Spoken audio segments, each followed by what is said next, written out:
Well, hello there, Apple Bites. This is your Apple Bite Written Ralph talking to you straight from our show here, Apple Bites, where to take out a bite out of the apple and share it with you. That's right.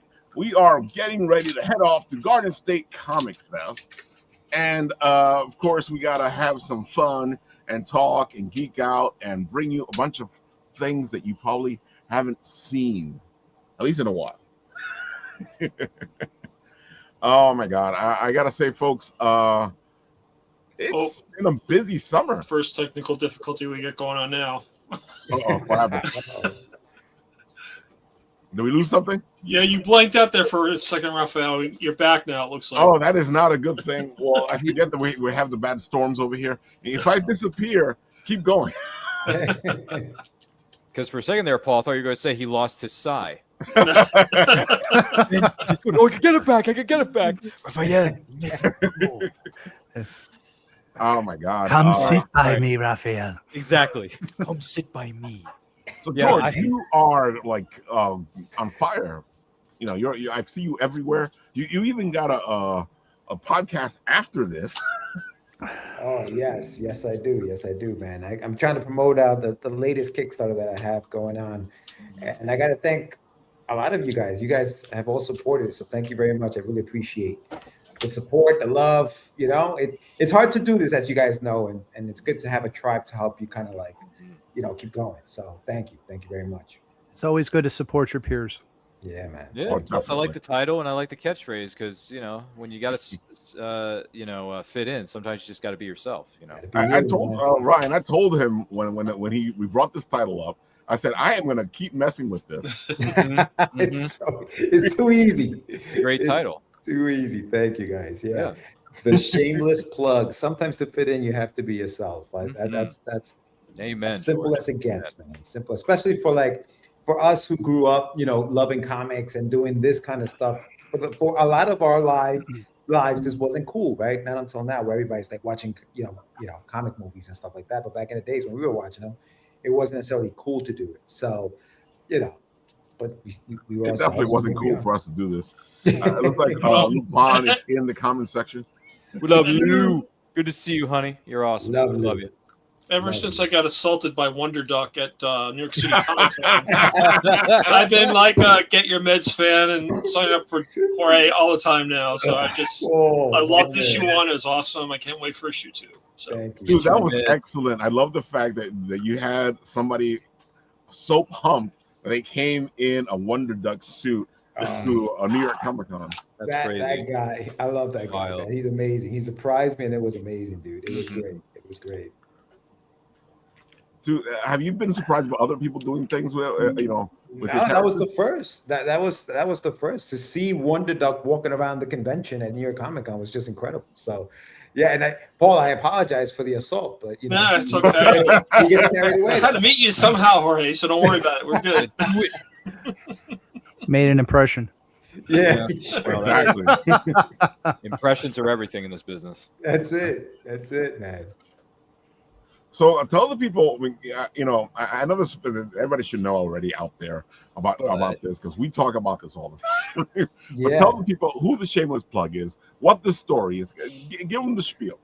So Joaquin is a 9-year-old boy who kind of moves into a new school, doesn't know anybody, doesn't really quite fit in, and so he uses his imagination to do so, and he creates an imaginary friend named Pana, who is the shameless plug. And basically kind of helps him navigate through this new world of new kids, you know, making friends. And how does he do it? But by just being who he is. And that is basically the story, you know, told. And I know you guys, some of you supported the first Kickstarter. That was for the first chapter of the book. This Kickstarter is for the entire graphic novel, which is 140 pages. So you're getting the entire story in this Kickstarter. And I did something different for this one. A lot of us have websites. So what I did was I used my website to do some pre-orders. So a lot of people pre-ordered the book on my website. And so I used the Kickstarter just for people who maybe weren't sure who the hell I was and didn't want to just throw money into a website. They had no idea who I was. So that's why I did the Kickstarter. And, you know, I've had some, I mean, obviously it was funded. and I can't wait to get this out to you guys. The book should be out to you guys by August. Yeah, I'm excited about it, man. I don't know what to say. I gotta wait till August to read this. It's too long, man. I want it now. Well, the book is done, so you will be getting the PDF version of it. But if you ordered the physical, it's coming. It's coming. Yeah, in I'm physical media like #1, so Yeah, I gotta wait a minute, but I'll live. I'll get a PDF. It's cool. I was just sweating all it big time. I didn't realize what pledge True, level I thank went you. at. So man, I'm okay. I'm good. right. I just double checked my pledge. I'm good. Okay, Double cool, check awesome. that pledge, man. I gotta say, George, I am amazed because we have this whole industry, and I feel like the industry completely has forgotten about kids. Mm. You have so few books now that kids can also read. Now, I'm not even gonna say directed at kids because we grew up with comics that anybody could read. And I feel like the whole industry has decided now that they're gonna make comics and they're gonna throw the kids out, and I'm like, that doesn't make any sense. Yeah. So yeah. how are you able to do this though? Because these books are fantastic. They're not just kids books; they're everybody books. Yeah, I'm listen, man. I got that Peter Pan syndrome, bro. I don't want to grow up, and I think that my writing reflects that a little bit. Like It I'm does. always I want to write for like a younger audience because listen, the shameless plug is semi autobiographical. At 7 years old, I moved to the United States. I came from Ecuador. I didn't speak English. I didn't quite fit in, but I started reading comics, dude, and comics helped my vocabulary crazy. Like I learned how to speak English reading these comics, and so I was like, you know what, man, that's what I want to do. I want to continue to write for a younger audience to hopefully do the same thing. Where like if kids are struggling with reading, they don't want to read because it's boring. Pick up a comic, read a comic book, and I know, Paul, to a certain extent, you're doing that on your end as far also with your stuff, right? Mm-hmm. And so, and even you, Ralph, with Yeah. the book you have coming out, and I think it's important, man. It's important because we're aging out, and eventually, we're gonna need people to read these comics, and so bring on the kids. And you're right, George. That's exactly what I did with Hugbird. I decided that I was going to write a book where adults can read this, but kids can really have fun with it. Mm-hmm. Right? Yeah. Absolutely, man. So yeah, that's been the whole thing. That's been the whole plan. I can't help it. I'm kind of stuck in this whole rut of Pixar where it's like, it's made for kids, but adults can like it too. So Yeah. Yeah, Toy Story 5's coming out, so I there's know. Oh, that's right. That's right. Yeah, there's Yeah. a It came out this Toy weekend. Story in 30 If you haven't seen Toy Story 5, since you brought it up, 2 thumbs up. Go check it's it that out. good. Amazing out. story. I loved it. I didn't even know it was already out. Yeah, It's man. Yeah, already it came out last weekend. Oh, last week. See, everything's coming out like in 2 minutes of each other. Toy Story's out now. Supergirl, which is 45 years in the making, comes out Friday. So it's like, bro, like all this stuff is just happening 2 minutes every time. I'm like, what the heck is going on? Where's the time gone? Yeah, before you know it, Spider-Man will be here. Yeah, Spider-Man. Yeah, right? Well, this is a busy summer, man. dude, it's Yeah. like a busy summer for comic book fans everywhere. Yeah. Everywhere. All forms of media, indie, Well, there's that too. mainstream. Yep. Comic books are Big dog. everywhere. The books are everywhere. The indie publishers are everywhere. They're It was everywhere. like 100,000 cons, 100,000 Yeah. movies. Yeah, it's funny. It's funny you mentioned the one coming up this weekend. Was it? You said it was Garden Comic Fest. Is that it? Yeah, Garden State Comic Fest. Okay. So the funny thing is, my sister from another mister, Christy, also known as Snips and Co _ on Instagram. # promote your friends. # give her a follow right now. Let's go. She's going to be tabling this weekend at that same event, Raphael. Oh, I gotta go say hi. So go and say hi to my very good friend Christy, who runs Snips and Co _ She she puts together these canvases. She like stitches them together. It's incredible, and she does a ton of Star Wars, a ton of Avatar: Last Airbender. She does DC, Marvel, like anything your nerdy heart desires. She's got something for. She's got canvases. By the way, she also has stickers and keychains. All right, so give my girl Christy a follow right now. Snips and Co Just _ did it. Do it. Just did it. I'm in. Thank you. And by the way, tell Christy that Ryan sent you because she'll know what that means. Because she's been on my podcast a couple of times in the past, and she's a hardcore Star Wars fan like yours truly. So we can geek out, brother. Yeah, on Star Wars any time of day. Ryan sent me. Yeah, exactly. Yeah. So she's tabling this weekend, so make sure you guys pay her a visit, man, because she's got. And she's located 88 according to the website. I'm yes. looking at it right now. Yes. She's an artist alley then, right? Yep. Mhm. She's an artiste. Yeah, she's an artiste. So yeah, give her a follow, check her out, treat yourself to some canvases. She's got stickers. She's got what else? She's got keychains. She's got mugs, all kinds of nerdy treasures that your heart's gonna love. So just do it. All right. In the words of Shia LaBeouf, just do it. Or what is it? Dodgeball. Do it. Yeah.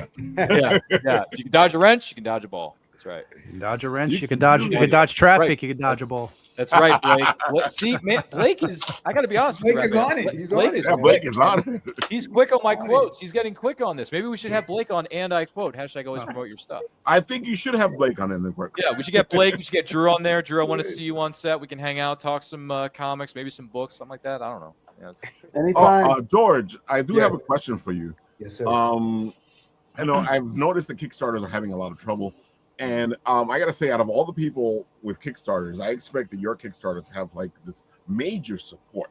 Mm-hmm. Yeah. You know, Well, so what I mentioned about my website. So I think part of the I guess quote problem, I guess, and it's not really a problem, is that a lot of the people a lot of people have supported it, but a lot of them have come to my website to do it. right? They bypassed Kickstarter. So, which I was surprised by, but I guess, people just don't want to sign up to new things or more things, given the emails out there. And, my website works like a regular, like you just order it, you just pre-order it there. So I think that's worked on my favor, but obviously the numbers look different on Kickstarter, and it is what it is, man. I'm happy that I funded and I've met new people, I've had new followers.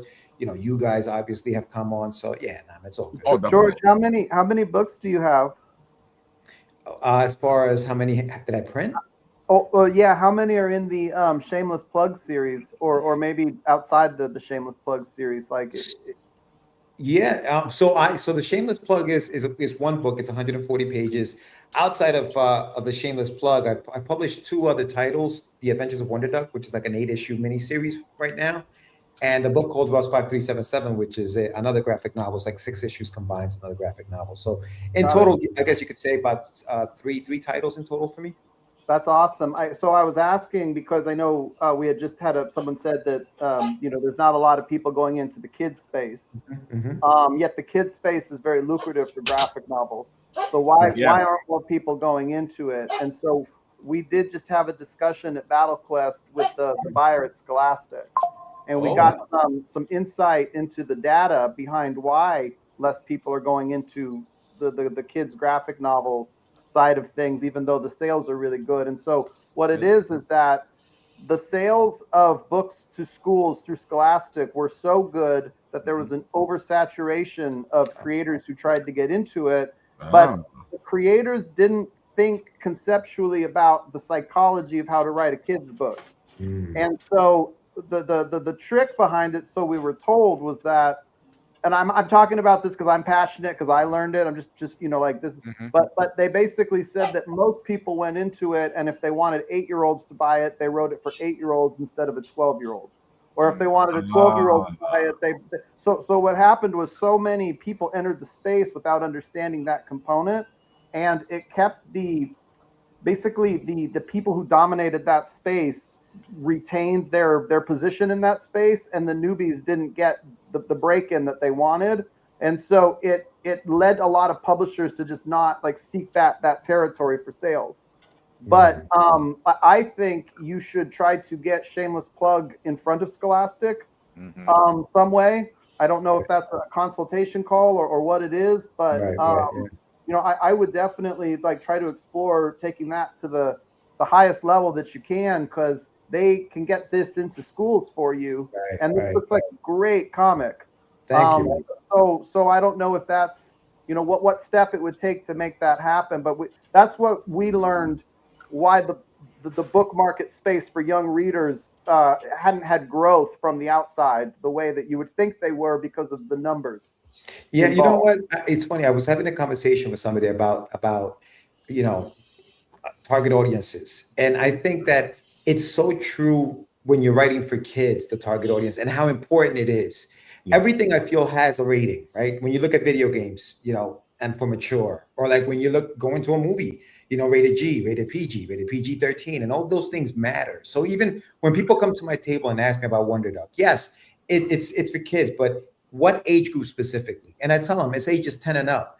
And I say that because when you open up like the Wonder Duck book, maybe there's just too many words on a page for a kid who's 8 or 7 or 6. Right. And they may just say, man, that's too much reading. I can't, Mom. I can't, Dad. I'm not going to read this. And the parent then says, yeah, it's not for him. But that's why I give it a rating of like 10 and up. Because a 10-year-old maybe wants to be challenged by more words on a page. It's funny you say that because, part of the thing I had with the episode 1 of the video game coming out was it was meant to be for older kids. I'm going to say like 8 to 10 and above. Okay. But I would have parents come to my table and they had like a 4 or 5-year-old and I said, is this appropriate? I said, the way I look at this is an opportunity for you guys to get together to read. I mean, it might be too old for the kid, but there's no reason why the parent can sit down and make a moment, and I think we're missing that a lot. I think we're kind of putting the onus on the kids to do everything. It's like, well, you're missing this understanding of parent-child relationship. I mean, sitting down and reading a book together is phenomenal. Oh. If the parent likes it, the kids like it, they're going to want to do it no matter what, You know what hurts, what bothers me sometimes when I'm at a con and I'll see a parent have a bag full of all the stuff that they want. And they bought everything they want. And then the kid comes up to my table, picks up a book, wants it, asks me how much it is. And because it's a $10 book or whatever it is, and because we have to price it the way we do, the parent says, nah, forget that. We're not getting that. He's carrying a bag of freaking all the stuff he wants. All the Funko Pops you spend $100 like, because you're going to get them signed and then you're going to flip them like they do on eBay half the time. Sorry, but there is a market for that. Yeah. I've seen that. And it's the funniest thing, like to see like a parent has all this stuff and the kid just wants like a $10 thing, and they've just spent like $50 on something, and they're like, no, that's too expensive. I'm like, you just spent $50. I spent $200 on this action figure. What are you talking about? And then even the same thing but there's a lot of indie stuff that is on the rise because indie is where a lot of the revolutionary and a lot of the new ideas come from. So, and that's where people take risks is independent, and it might be building for the next generation as well as the current generation. It's funny because like Ryan and Blake, you guys were quoting them Teenage Mutant Ninja Turtles and where they come from. I can love those movies. Yeah, they were indie, and all of a sudden, geez, man. Yeah. Well, trivia question. I think Ninja Turtles was independent until 2010, and then it was sold. And then it was sold to Nickelodeon. No, I think they got bought out before then. I was going to say, I think it was before Eastman and Laird came out with it when I was still in college. I'm now dating myself, man, because it was 85. That was a long time ago. Came out. Oh, everyone is young at heart here. Don't worry about it, man. Yeah, we're all young at heart. In 84, okay? They came out with those turtles in 84 in black and white. Yeah. Yes, and I was born in 84. So, oh my God, stop making me feel so freaking old, man. I was born No. It's funny. It's funny though, George, because I saw this. This is a minute observation that I noticed on social media today. So, an indie writer that I follow, ZB Steele. All right, his name is ZB Steele. Feel free to give him a follow. He writes fantasy novels. He's a pretty cool dude. So, for Father's Day, it was him, his wife, and kids. And every year, what they do for Father's Day, as far as I know, at least as far as what I got from the social media posts on his Instagram feed, is that they go out of their way to go to a bookstore, and he gets a book for himself, but he also makes sure that his kids get books too. Yeah. And then he also reads with his kids. Yep. And I'm like, bro, it's never too early or late to start reading with your kids. It's never too early or too honest to God. Now, I know exactly what you're talking about, Ryan, because I decided a long time ago, if my daughter comes up to me and goes, I want this book, she's going to get that book. Yeah. Well, I was begging my parents to get me all the books. Speaking of Scholastic, anyone remember Scholastic book fairs? Oh, we love Scholastic. Yeah, absolutely. Yes, son, those were the days, Paul. I'm telling you. Oh, I love that fair. Dude, I would run home with those catalogs and mark down all 50 books I wanted my parents to buy. And the funny thing was, I didn't actually physically read any of the books. I got them because I liked the cover. All right. Honest to God, I got them because I like the freaking cover of Animorphs, Boxcar Children, Frog and Toad. What was the other one? Amelia Bedelia. Fear Street, Goosebumps. Yeah, Goosebumps. Goosebumps was huge in the 90s, man. Big in the 90s. By the way, my favorite was The Girl Who Cried Monster, all right? Just Good one. that was the There's best. a lot of good. There's a lot of good ones. It was Magic the best School book. Bus was another one, wasn't Favorite it? episode. It was you're in for a scare, Blake. You're in for a scare. Yeah, you're in Just for a do it, scare. man. Don't go. Stay out of the basement. Exactly. Yep. That was another one. Stay out of the basement was a good one. Yeah, I remember they actually said that in the show and the book. Stay out of the basement. Exactly. With, That was a without great giving too TV much show away. too. I grew up watching that. It was great. It was some of the I best. love the stuff. intro. I love Oh the my intro with the It's so dog with the creepy. glowing eyes. Yellow eyes. Yeah. Yeah. Oh god. Yeah. So, One George, of it these looks days, like, Raph. One of these days, Raph. We got to make a '90s show. Of course we Apple do. Bites. You know, We'll get on that. this is right up my alley. Oh, it's right up everyone's alley. Yeah, Paul, you remember the '90s, right? You were there. I hate to say it, Ryan, but I can go back to the '60s if you want. So Nice. Some of the '60s Damn. stuff is really good. Old Hanna-Barbera. When I think of the '60s, I'm Scooby thinking Doo, two things. Josie and the Pussycats, Yes, I Magilla Dream of Gorilla. Jeannie. two things. Two things I remember about I know Yeah. of See, the Lupin says 60s. that I bought comics for the covers for the longest See, time. to a certain extent, not many, but a few comics I will buy just because I like the sick ass covers. Well, Because I gotta you be know, honest, the not- bronze, the silver, and the golden age had some of the best covers of all time. Not for nothing, right? But I go to the store now, and they've got Absolute Batman, and they've got Oh yeah, 20 gazillion copies of the same issue. the same. And so I'm Batman. spending, $8 an issue. I said, so essentially, I'm just buying a cover now at this point, right? Yep. Because the comic's the same. So if the cover sucks, I'm not buying it. I'm sorry, guys. It's not worth the money. yeah. It's Always like- judge the book by the cover. exactly. They have to buy. They have to buy that book to get the cover. that they Exactly, want. to get the better Oh. cover. Or they could get it signed by all That's 8 right. writers and then get it graded and slabbed, like my best Yeah. friend in Pennsylvania does. So So it looks like George got a nice little upgrade there on his numbers, thanks to our Yes. pal Drew. dude, Yes. yes. Thank you. Congratulations. Oh, man, thank you It's a very great much. Kickstarter. I'm happy for you, George. Thank you, man. Happy Thank for you, thank man. Happy to You be deserve it. one of your backers too. Happy to be one Yes. of your backers. Yes. Oh yeah, I'm happy to be one of your backers as Yeah, well, man. baby. Folks, what I'm are you doing? gonna have to back this after. You got to do it, man. You got to do Don't it. make us Sometimes- don't make us pressure. this famous plug to your house. Let me, Blake, if you want to fit in, you gotta just be yourself. It's the place to be, man. I'm just happy he wore my shirt without asking him. So it's like, There he is. Holy love it. crap! I love man. it. Ooh, look at But, this vicious yeah, looking demon here. Holy I crap! gotta say, Speaking of plugging people, I know. yeah, What we is were this? talking about indie creators. What's the and- elevator and pitch? Our pal Drew's Oh, been dude. been doing this for a while. I remember when I met you at New York Comic Con, and the whole reason that I started talking to Drew was because I passed by his booth. I Oof. saw the covers. One of the covers looked Oh. so D&D. I was like, whoa, I gotta go God. talk to this guy. Yeah, dude, this is So speaking of covers, that's exactly what caught my attention. Jeez. That's Patrick Matchy. Oh, Who did that cover? So, Hmm. and that is, as you can see, that is the tribute to classic X-Men, where Magneto's holding the X-Men in his hands. Oh, So it's okay. one of my favorite covers. Although I'm not saying it's like 100% that, but it's in the ball. Homage. Yeah, it's the homage. Yeah. Da-na-na-na-na-na. I think it's I think it's really cool when the main bad guy is super big on the cover and his hands are being he's Oh, holding definitely. Like Apocalypse. yeah, exactly, in the clutches Nice. of Rhett Talis. So that's yeah. So essentially, Battle Quest got a kind of a partnership license with Plaid Hat Games to develop Ooh. a comic book based Way to on their go, best-selling. very Thank cool. you. Yeah, their best-selling game, Summoner Wars. That's cool. man. So as a small press, we make independent stuff, and you Mhm. can imagine how much independent stuff. It's hard to sell independent comics in the direct market, in the book market. Yep. So the idea was that we wanted to work with game companies to basically develop their tabletop games or their role playing games into Oh. comics to flesh out their stories. And it works for us because they've already got the story. You know what I mean? Or we just have to kind of mine the story for mine the assets to build the story around it, but it's all there. And then it works for them because they've now got a story that they can put to their game. So we can bring their gamers into Battle Quest, and we can bring Battle Quest into their gamers, and it's just a nice way to partner and work with like minds and build story. And so the Summoner Wars 1 is going to be available to pre-order now at your local comic shop. Oh. We're through the massive indies section of Lunar, and we're with Universal. Our FOC for that final order cutoff is August 17th, so people got time. Mm-hmm. And we have two we have two covers. We've got the regular cover, and then this cover, cover B, it comes polybagged, and it has a playable card, which is exclusive to the game.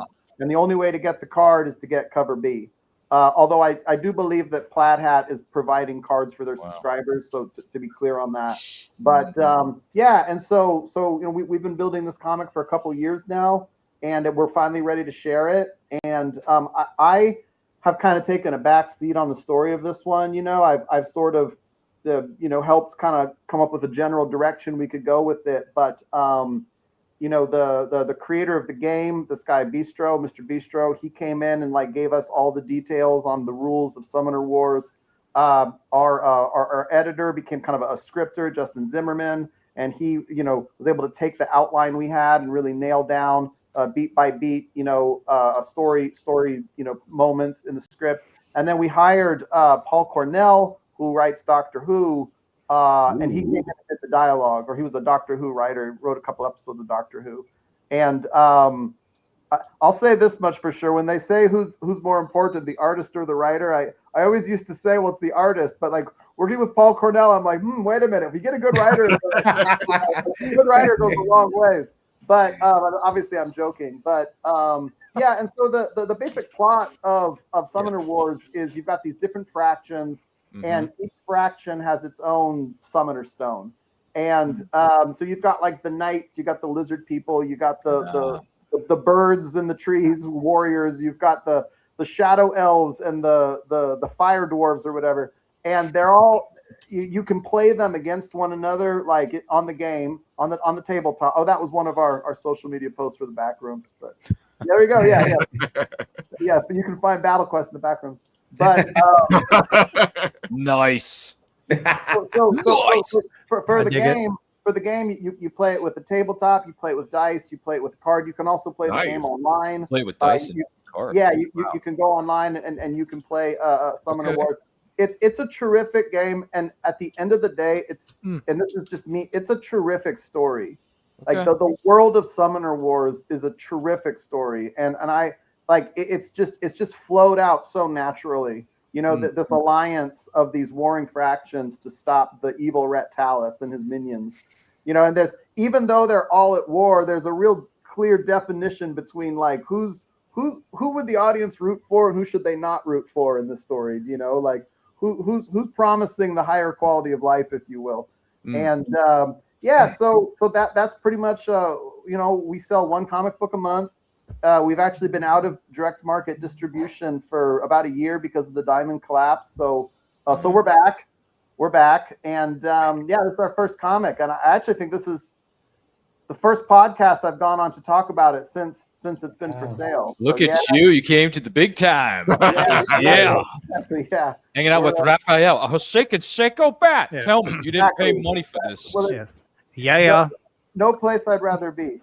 So Drew, you're in the right place. I gotta say, I'm so happy to hear. Yeah, congrats. A lot of the stuff we've already we talked about over the years on where you wanted to be, and I'm happy you're actually going in the direction that that we've discussed. World champ, Drew. Yeah, that's awesome. The champ is here, man. The champ is here. Good job. Yes, no, totally. And I mean, I did Comic Cons for 7 years. I developed my own indie comics for 10, 12 years, and so it was cool to get a license and partner with the game company, and we hope to partner with more game companies and build more comics on their stuff. I like the name too, Battle Quest. Yeah, Battle Quest, right? You know what you're getting into when you get a Battle Quest comic. So it looks really awesome, Drew. It really does. It really does. Hypothetically, congratulations. If you need a movie trailer announcer guy, just give me a call. I'll do it for free. Right. Yes. Actually, I was thinking that just when you were talking, when we got on the call, I was like, wait a minute. I was like, the movie announcer voice. I could do it. I could do it. I need a voice actor audition for you too. I actually think the voiceover stuff is coming. So I just found out that it's so important to have a trailer when you're in the bookmark. It is. Because because Amazon will auto-populate your product page Yep. with someone else's trailer if you're not careful.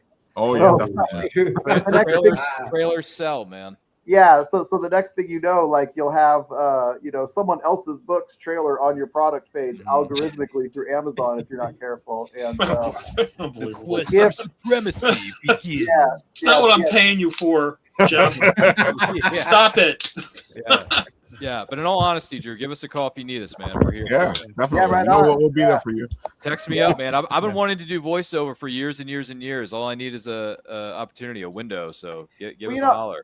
I really feel at this point in time, like, does anybody just take their comics and make really high quality motion like YouTube movies out there? I've seen a couple of those. I mean, there's been a few far between, but yeah, there's been a few. There's been some. Yeah. I don't think a lot of people do it, but there's people that have been It's a doing huge it. undertaking. Yeah. It's a huge undertaking. I know You gotta- from End of Zed, he did a beautiful job with his doing like a trailer for his book, showing off his character.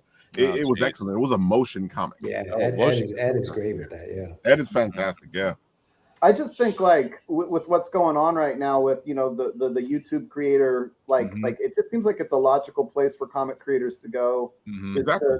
That's George. You don't have to even do the whole comic, right? But you could just do like 5 60-second adventures of your and just enough to breathe life into it and Just have fun with it.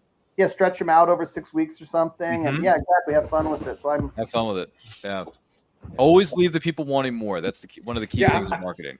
I like what you've done here, like what we're showing here. I mean, this stuff here looks pretty cool. Oh yeah, definitely. I was just thinking the same thing. It's like holding the power in my hands. Yeah. That's our editor, Justin Zimmerman of Bricker Down Productions. He's the editor of the comic. He helps us with some of the scripting, and I like it. He supervised like a lot of the art, got it all together for us, and that's his work on the motion comic. Cool, really. man. I like it. Yeah, it's really it's cool. Intriguing. It entices. It dazzles the eye. Well, and it's like the game had all the components there, and I feel whenever we go to like our tabletop game stores or our RPG stores or whatever, it's like we see these worlds that you can buy and you can play, but it's like I'm like, man, where's the movie of this?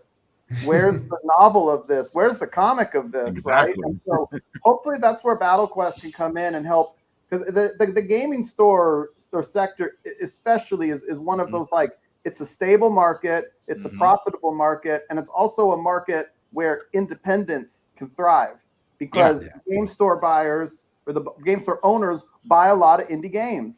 And people who go into the game store aren't necessarily just looking for what's coming from the big 2 or the big 5 in this case, but they're looking for what independent creators are making. And I think that if you're an independent game creator and let's say Dark Horse wants to make it or IDW wants to make it, you might have to give up some pretty substantial rights to your IP for those kinds of contracts. Definitely. Whereas a partnership with BattleQuest can get your story created, and I think you keep your own rights. You keep everything in house with you. So that's another component of what we were offering to try to get. But I'm thrilled for this book. I'm going to say this straight up. I think it's going to be one of the best comics in 2026. Dude, it looks good. The art looks fantastic. I like the idea that it's a game, and that it's not just a video game. It's also a game you can play in real life. It just makes it into something else. And Plaid Hat, they have just a terrific lineup of games. I hope that the comic book can bring more, comic book readers into Plaid Hat's world, and vice versa. Because like a lot of what I do as a comic book creator doesn't always translate all that well into comic books, because comic books are such a collectible market, and I'm more of a story person. You know what I mean? Whereas like George, like when you get into, like, if you get in front of Scholastic, they are story people. The book market is a story market, but the comic book market is a collector's market. Yeah, it is. Correct. And so it's taken me a long time to really adjust to, like, so like the story doesn't carry it. You know what I mean? Like I've got to have 20 exclusive covers and things like that to get people to collect. But, it's crazy now. What's a story? Yeah. What is that? Right. What is this you speak of? Well, I think what it is people Blake. still do want the stories, but they'll go find them from Image, right? They'll go find them from IDW. That's what they'll. Whereas like with the independent comics, it's it's really, really difficult to get people to kind of be like, oh, there's a good story in this independent comic. Because if it was that good of a comic, why isn't it with Image? Right. Why isn't it with IDW? Why isn't it with Dark Horse? That's the consumer's mindset. That's the mindset. I don't understand why that is the consumer mind, but I've seen it. I've talked to people, and you know, because they bitch and complain a lot about the big two. As soon as you tell them, well, this indie comic is doing exactly what you just said, they're like, but they're not the big two. Yeah. Well, you know, Marvel and DC in particular do a great job of making sure that they're in front of you constantly. Oh, definitely. You know, whether even when you go to Comic-Con and the pirate booths are there, and the pirate booths are selling all that Marvel DC stuff. Oh, and you know, George, like what you were saying about how like the parent has bought all that stuff, they won't buy the book for their kid. I'll bet they got a pirate poster. Oh, definitely. Right. Yeah, that's true. And whoever's selling that poster doesn't own the rights to it. But Marvel and DC aren't going to enforce that because it just keeps their stuff. It helps them out. Yeah, that's true. It helps them out in the long run, and it makes it that much harder for us. Yeah. And I will show you guys because our pal Zed did a great job with this, so I have to show it off. Hold on. Oh, that's the end of Zed stuff. Yeah.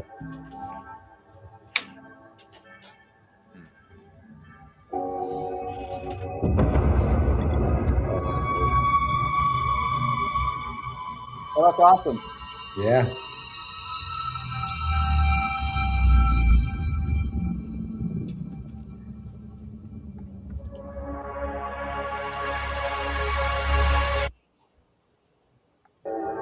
Yeah. Jeez, that's almost like Twilight Zone. Yeah, that doesn't even give it justice. I'm telling you, folks, it doesn't even give it justice. You're about to enter another dimension. Oh my God! Like he has a longer one that is just amazing. That's like a snippet of it. But you saw he has the long one on the website. Go check it out. And if you guys want a great book, End of Zed is a great book. Yeah, and I actually got the script for the rest of the stuff that he's working on. And you guys want to get in on End of Zed now. It's really good. It really is good. Yeah. And dude, that's why Drew, you're right, because I don't understand that frame of mind where you want this story, you want this, you want that, but you won't. Like if I tell you this indie book has it, you go like, I'm not gonna buy it because it's not Marvel, it's not DC. I don't get it. Some people even the same thing. You look at stuff like the franchises that have been around for so long. They were indie or young once before. You know what I mean? Like 20, 30, 40, 50 I'm dating myself again. But go ahead, Paul. Just keep dating yourself. I remember the days when I could buy a Columbia bicycle off my comic book. It's like, how much was this? Like 25 cents? Yeah. I remember when bikes used to cost a nickel.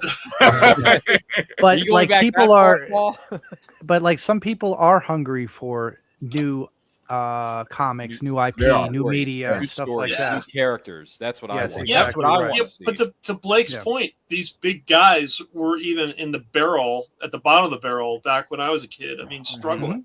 And it's only because of the name recognition, notoriety, and just the rehashing of stories over and over again that they are anything. And, that's what I love about the indie scene. I mean, I've got more indie books now than I do of regular books. It's getting atrocious. Good on you, Paul.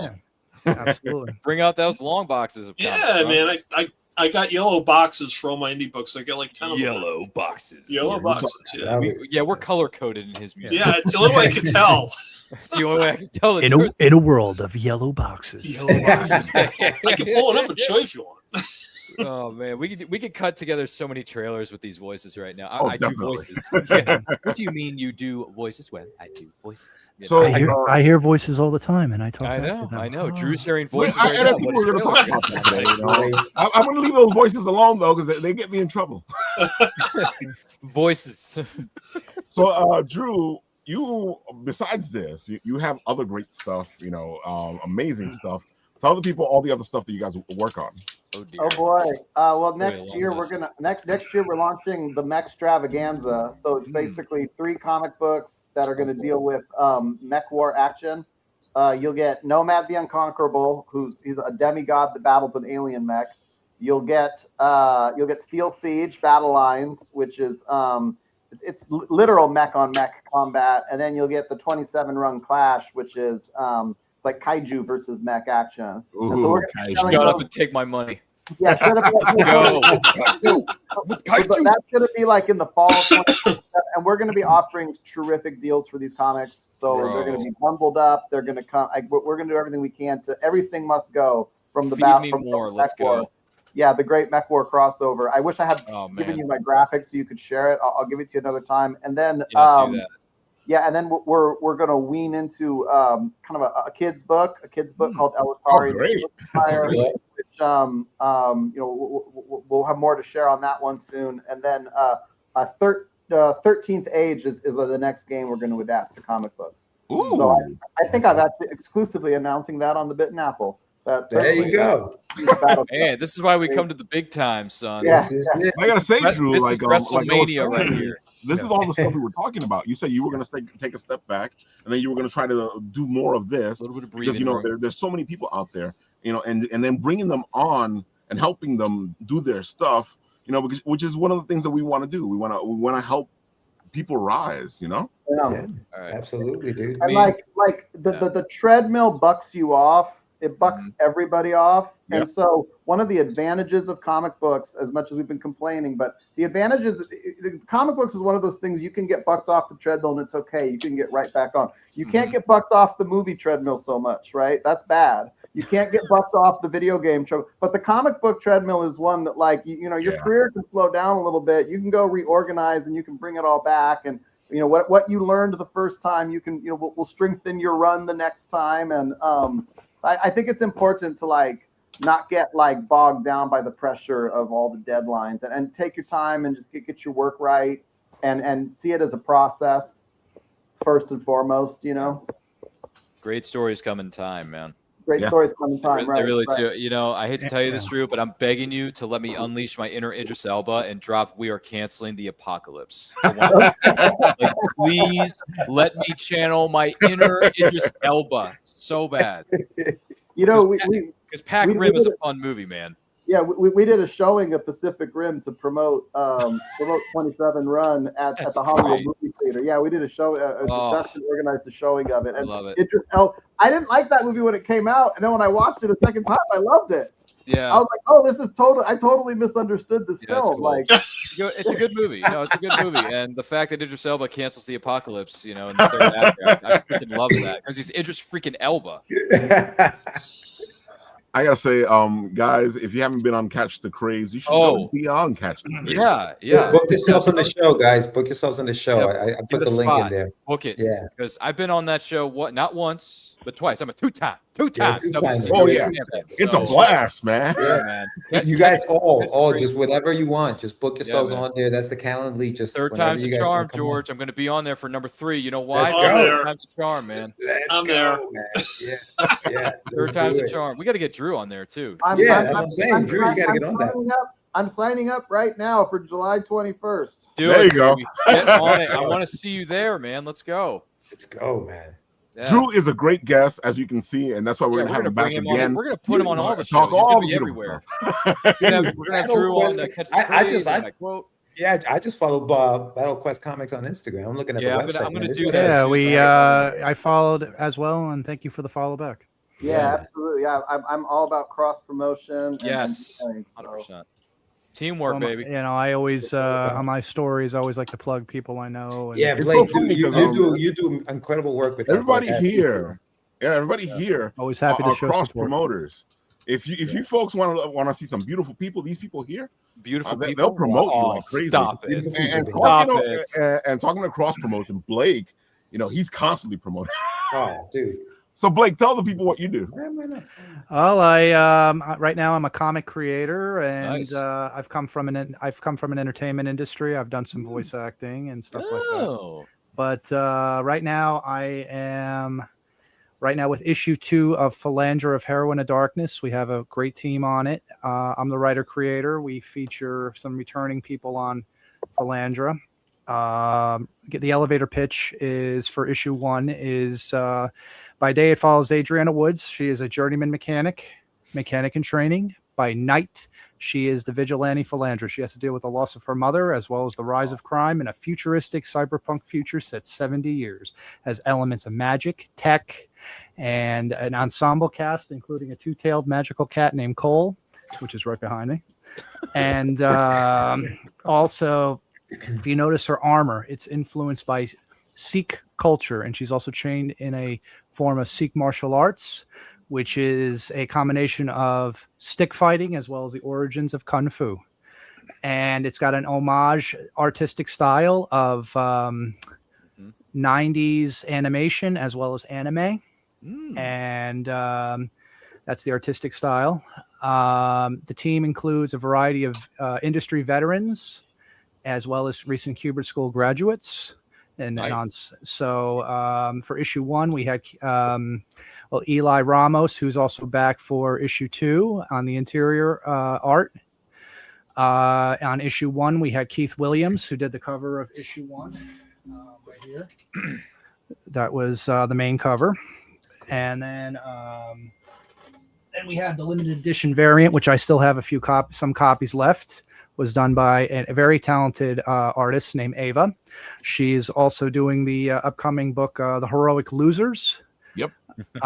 Which I'm very proud of her, and I recommend you check it out on the crowdfunding.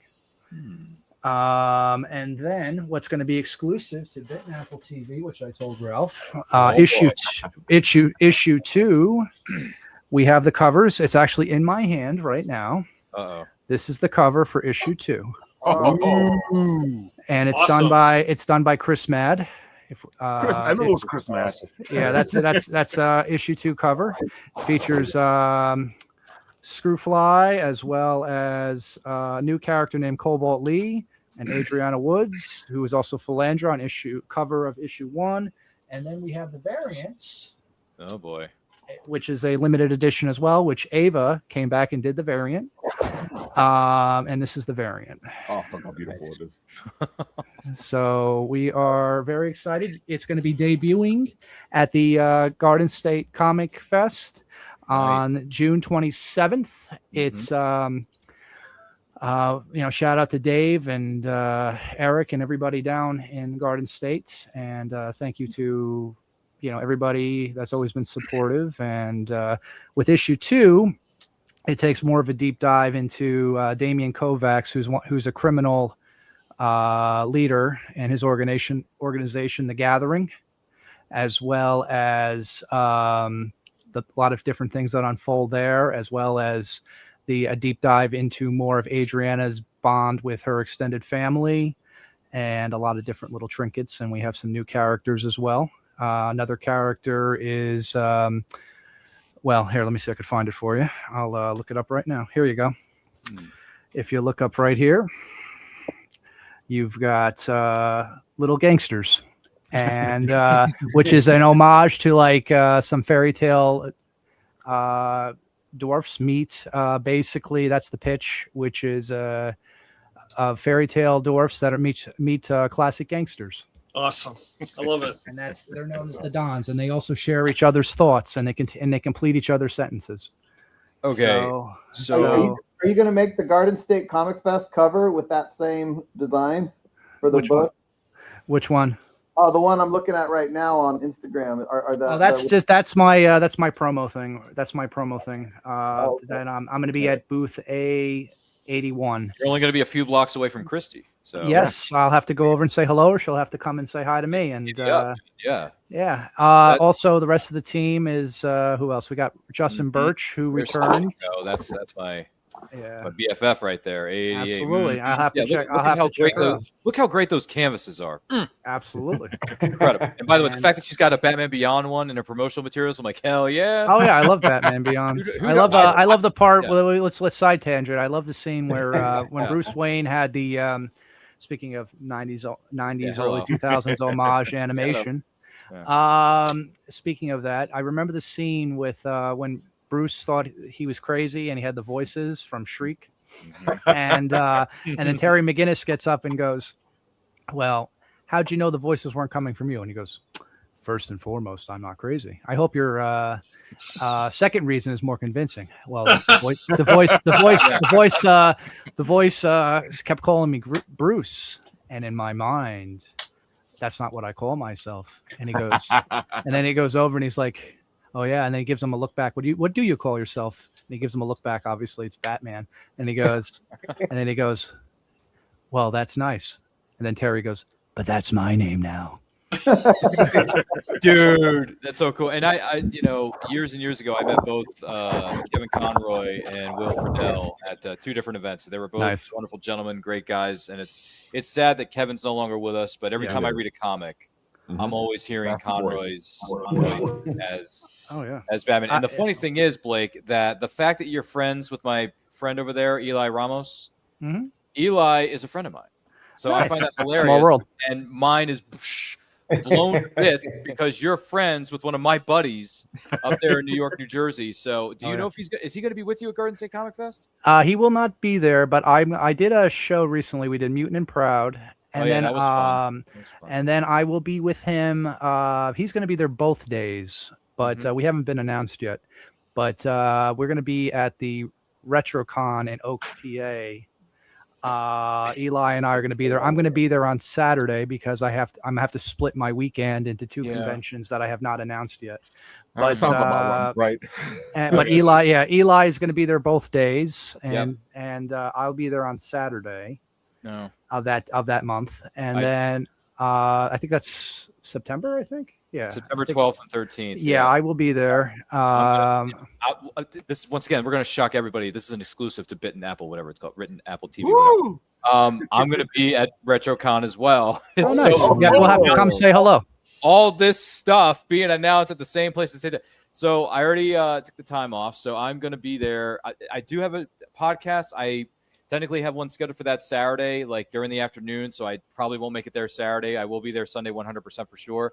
If my guest has an appearance that she's going to be making, it may conflict with, because she signed up months ago and she's still, getting dates together for her convention schedule and stuff like that. So if we have to reschedule with her, that's great, because then I can go to RetroCon both days, because Steve Gutenberg's only going to be there on Saturday.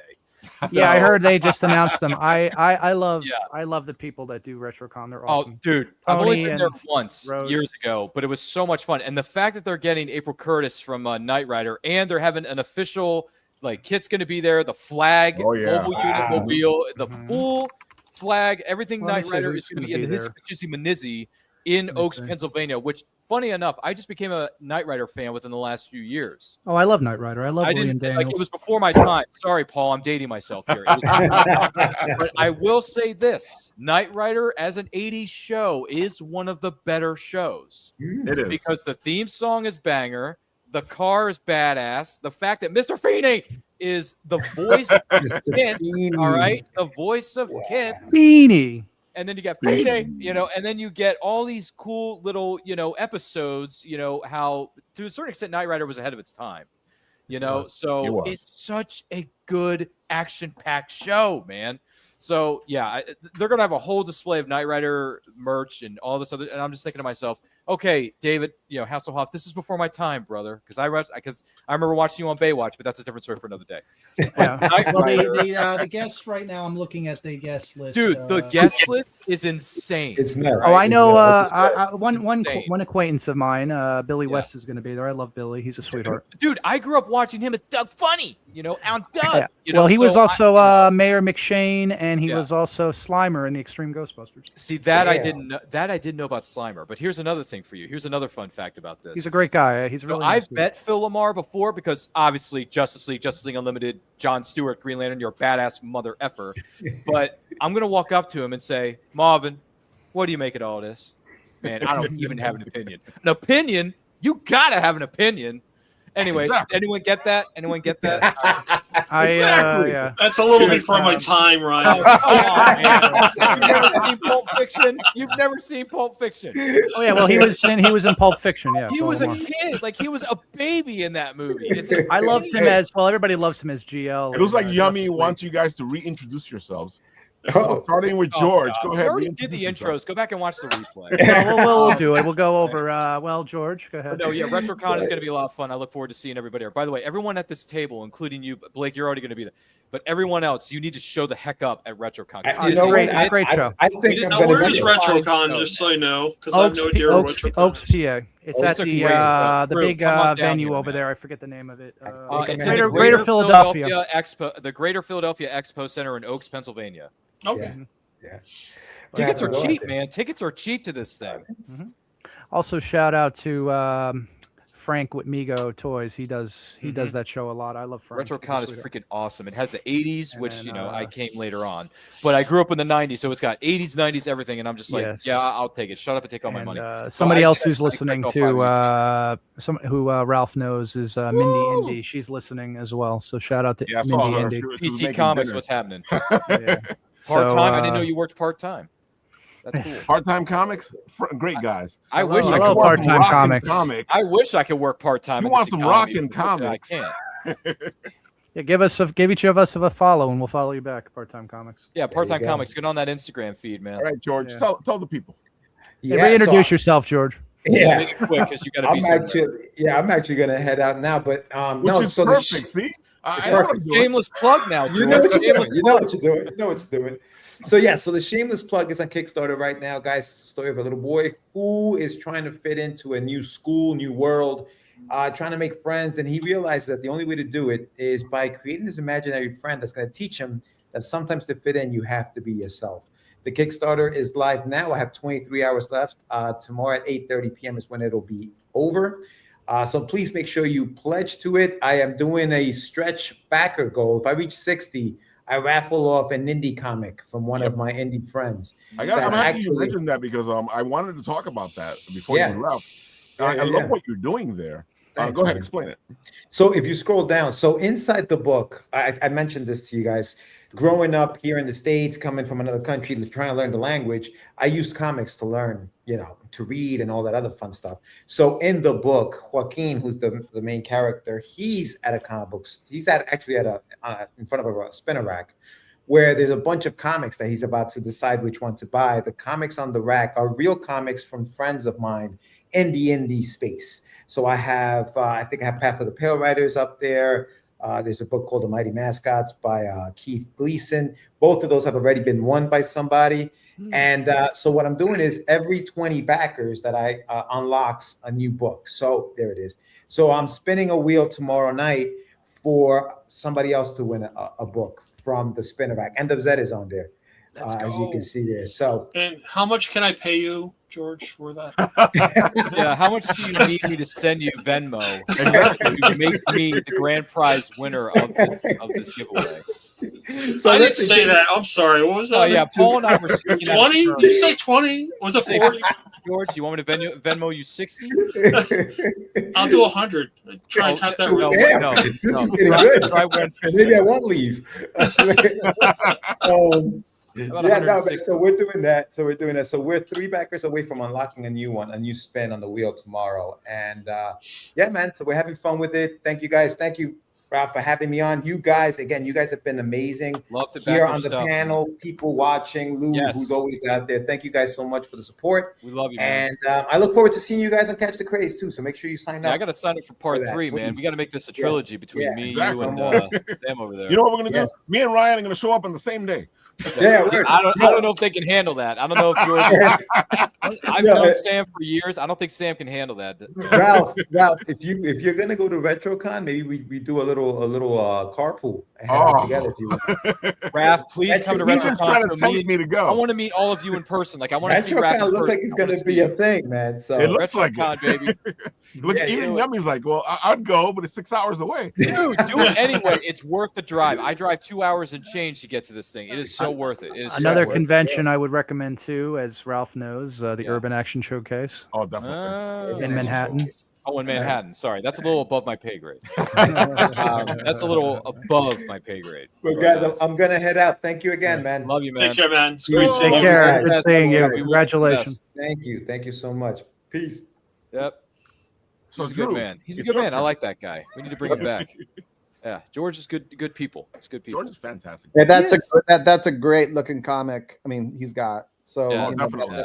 But this, on the other hand, Nomads. I will do a shameless plug to the Tridents, This is Steel Siege, I was born in 1980, so like. Oh my God!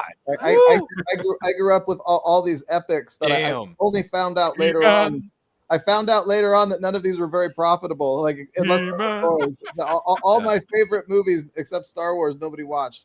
But well, I don't know. They were good VHSs.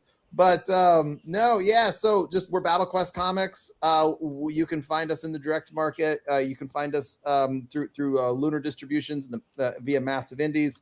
You can find us through Universal Distribution. You can order us directly to your comic book store.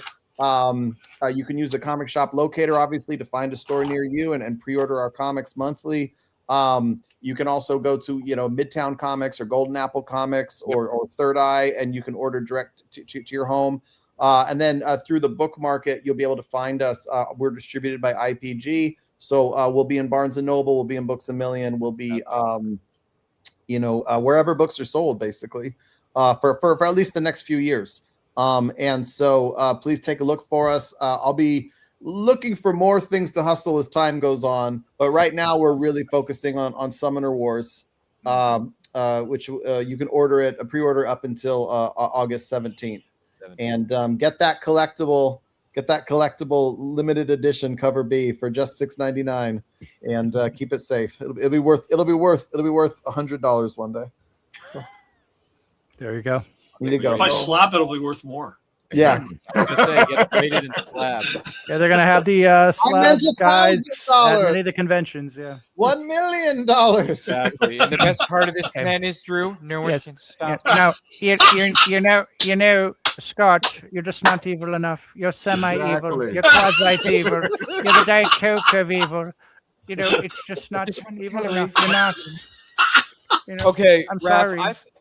Raph, I gotta go on mute. I'm sorry. I'm laughing way too hard. Raph.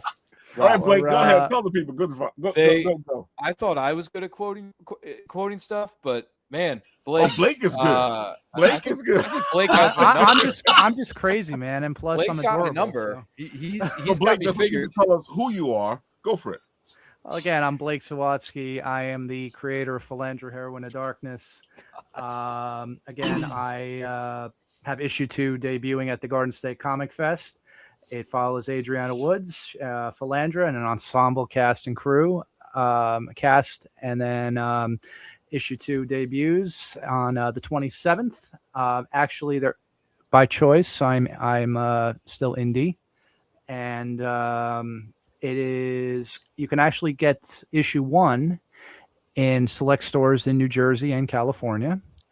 If you look on my website, blakesawatsky.com, shout out to a couple of the stores. Let's see, Raging Geek, Eastside Mags, Fortress of Solitude, carry it in New Jersey, in California, Blast from the Past, and the Nostalgic Comic Book Store in San Gabriel.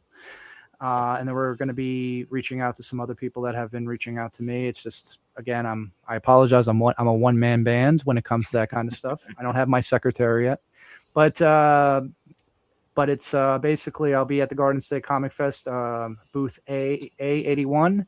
It has an ensemble team by again, issue 1 and 2. Eli Ramos, the interior artist. Justin Birch is the interior letterer who has worked for Dark Horse. He's worked for Mad Cave Studio. He's done a lot of different other stuff.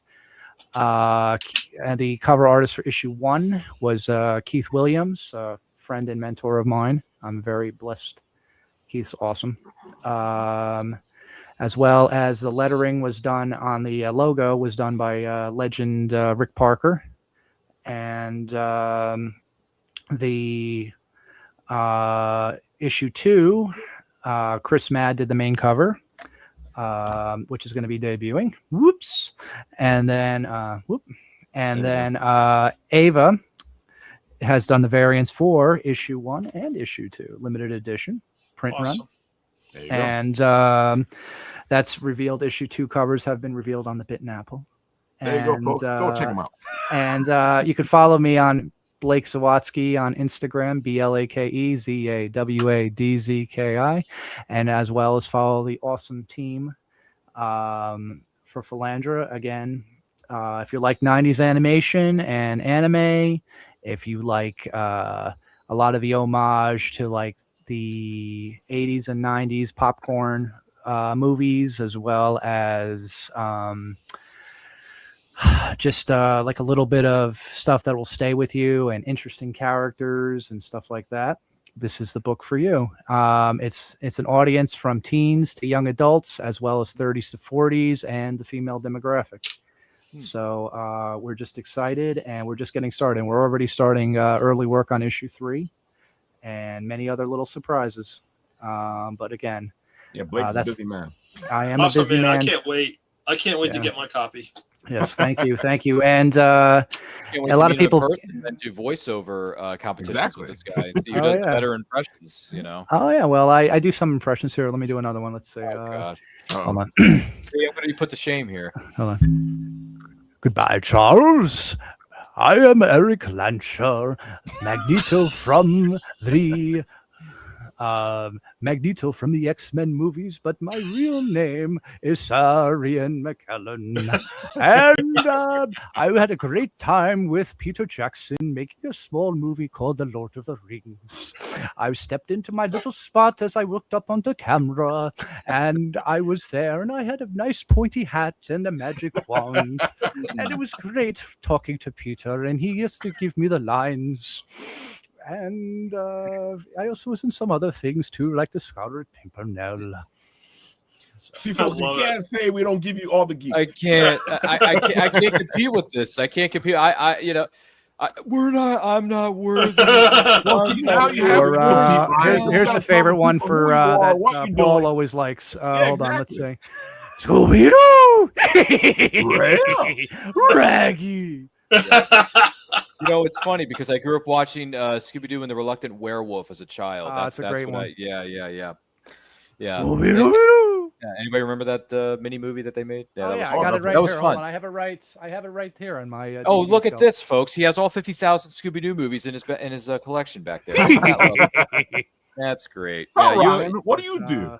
Yes. What do I do? Ryan, tell us what you do. I don't do it. Apparently, I don't do anything compared to Blake here. Oh my God. Blake is killing me tonight. He's just destroying me in this. You're very kind. I feel like I'm getting destroyed in the octagon by Ronda Rousey. Anyway, yeah, but look at the bright side. At least the fight between Blake and I lasted a lot longer than 17 seconds. What a huge letdown that was. And by the way, Gina Carano should have won that fight. Anyway, who am I and what do I do? Well, that's a great question, Raph. Class is Pain 101. Your instructor is Casey Jones.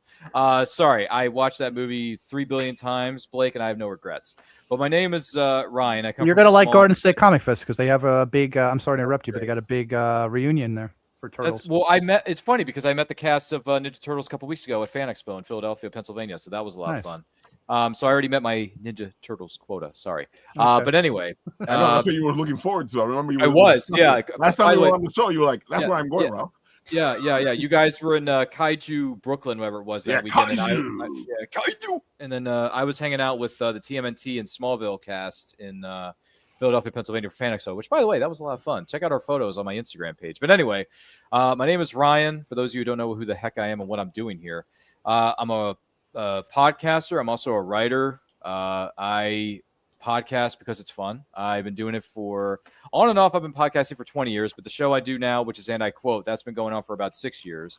And we are approaching our 300th episode of And I Quote this weekend, as a matter of fact, during the Garden State Comic Fest. Sorry, Blake, not to compete with you here, but it's nothing personal. It's just business. So it's all good. Yeah, I'm weeping on the inside. No, I'm just kidding. Yeah. It's nothing personal. It's just business. But yeah, Saturday, June, 27th, 12 p.m. Eastern time will be our 300th episode. Chris Brooks, who's an indie writer, is going to be our guest that weekend. And I'm giving away some stuff. I'm giving away some stickers, an autographed poster. Can't say who it's from because I don't want to ruin the surprise, ladies and gentlemen. And we're also giving away an ebook of One Man's Treasure, which is a pulpy action adventure story written by our good friend Terrence Lehue over there on Instagram. Feel free to give him a follow at tlehue or suitup.author.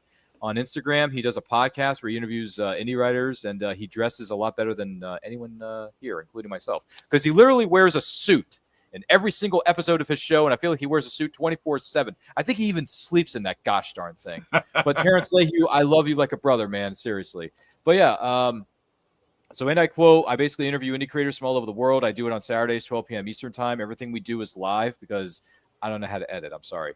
I missed that course when I was in college, Raph, because it was during Corona. Well, there's a reason why we live. Yeah, there's a reason why we do it live. Frack it. We do it live. All right. So everything we do is live because I like interacting with the audience. I like taking questions from the audience, which, by the way, if anyone's interested, feel free to subscribe to the channel because I think you may like the way you look after watching or listening to our episodes of And I Quote. I guarantee it. Yeah, so I interview indie creators every Saturday, 12 p.m. Eastern time, whether they're writers, producers, actors, indie creators, all kinds of people. I've interviewed people from the DC universe. I've interviewed people from a little bit of the Star Wars. I interviewed the guy who composed the theme songs to the 90s television series like Digimon, Pokemon, Power Rangers, X-Men. Yeah, that X-Men, the 90s X-Men. Okay, I'm a purist, all right? So Cal Dodd. No, Ron Wasserman composed that one, but yeah, Ron Wasserman's been on our Wolverine, show. I'm saying. Yeah, well, Wolverine's cool. He's very, very good to me. But anyway, so yeah, and also on And I Quote channel, I talk about all things movies, TV series. I like to talk about comic books because comic books are awesome. So yeah, if you are into movies, TV series, comic books, if you want interviews with different kinds of creators from all walks of life, check out And I Quote channel on Instagram, Facebook, Twitch. What's the other one? TikTok. But YouTube is where we do our primary stuff. That's where I broadcast live and do all my different kinds of things. But yeah, 300th episode is going to drop. We're going to do giveaways. And if we also hit 1,000 followers on my Instagram page, And I Quote channel, by Saturday, I will do another giveaway next weekend. So, and right now, I think we're at 965 followers on Instagram.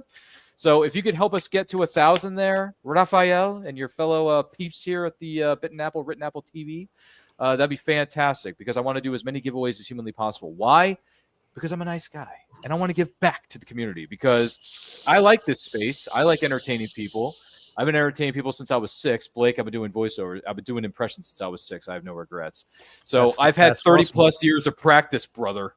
All right. I've had almost 40 years of practice for this thing. So Ryan, if I unfollow you and follow you again, does that count as twice? No, it doesn't. But hey, look at the bright side. We're at 1, 2, 4, and 5. Anyway, no. So we're at 966 right now. That's a solid number, but I want us to get to 1,000 by Saturday, so I can do another giveaway next week. I want to surprise people. I want to give back because I like doing that. And it's fun.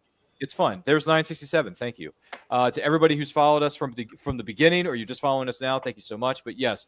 So I'm a podcaster. I'm a writer. I got a short story that was published last year in Western Tales Volume 1, which is published by Veritas Entertainment. There's a link to that in my link tree, as you see in the Instagram profile there. It's there. It's available in ebook, paperback, hardcover. It's an anthology. So it's 16 different writers, 15 different stories.